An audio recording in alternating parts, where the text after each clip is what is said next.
Marty est producteur d'agrumes depuis 30 ans.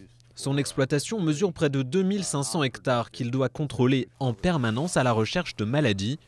L'une d'elles, la maladie du dragon jaune, déforme les agrumes et les empêche de mûrir.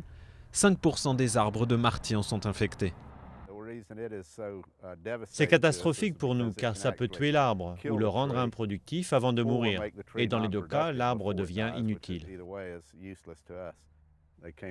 La maladie a débarqué il y a 5 ans, propagée par un insecte asiatique.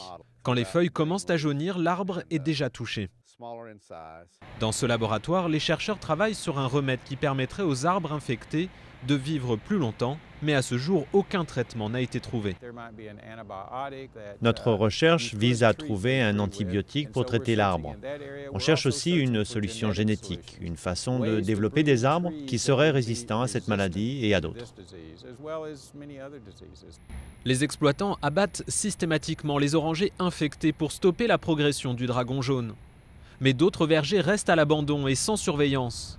Leurs propriétaires, qui comptaient les raser pour y construire des propriétés, ont été ruinés par la crise immobilière. Autre menace, le froid et le gel qui ont frappé la Floride l'hiver dernier. Selon les chercheurs, les variations extrêmes de température provoquées par le réchauffement climatique pourraient à long terme ruiner les exploitants. Ces cultures, qui sont dépendantes d'un hiver très doux, très chaud, pourraient être gravement affectées si la tendance se poursuivait.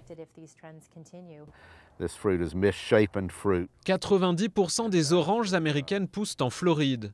Heureusement pour les producteurs, cet hiver devrait être plus clément que l'année dernière, de quoi compenser la perte de dizaines de milliers d'hectares infectés par le dragon jaune.